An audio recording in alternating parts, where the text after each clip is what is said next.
Champions trophy জিতলে ২৭ কোটি টাকা পাবে বাংলাদেশ। আগামী ১৯শে ফেব্রুয়ারি থেকে শুরু হচ্ছে চ্যাম্পিয়ন্স ট্রফি। ইতিমধ্যে আসরটির প্রাইজ মানি ঘোষণা করেছে আইসিসি। সব মিলে এবারের আসরের জন্য ৬৯ লাখ মার্কিন ডলার অর্থ পুরস্কার রেখেছে ক্রিকেট বিশ্বের নিয়ন্ত্রক সংস্থাটি।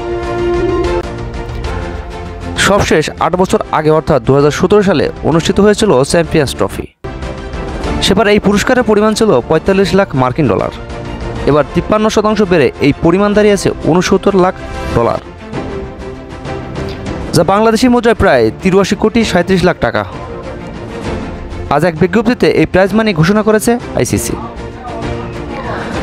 যেখানে শিরোপাজয়ী দলের জন্য থাকছে ২২ লাখ ৪০ হাজার ডলার, যা বাংলাদেশি মুদ্রায় প্রায় ২৭ কোটি টাকা।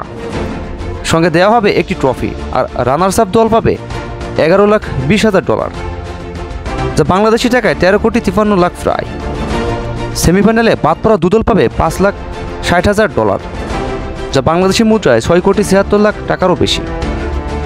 পঞ্চম ও ষষ্ঠ দল হওয়া দল পাবে ৩ লাখ ৫০ হাজার ডলার, আর ১ লাখ ৪০ হাজার ডলার করে পাবে সপ্তম অষ্টম দল। এছাড়া যারা অংশগ্রহণ করবে সেই ৮ দলকে দেওয়া হবে ১ লাখ ২৫ হাজার ডলার করে। এদিকে প্রতি ম্যাচ জয়ের জন্য থাকছে পুরস্কার।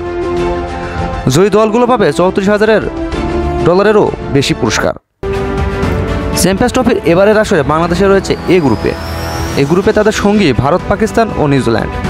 আর বি গ্রুপে রয়েছে অস্ট্রেলিয়া, ইংল্যান্ড ও দক্ষিণ আফ্রিকা ও আফগানিস্তান।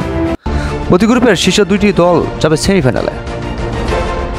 স্পোর্ট ডেস্ক, আব্দুল আওয়াল। সবসময় সব ধরনের স্পোর্ট নিউজ পেতে আমাদের চ্যানেলটিকে প্লিজ সাবস্ক্রাইব করে রাখুন।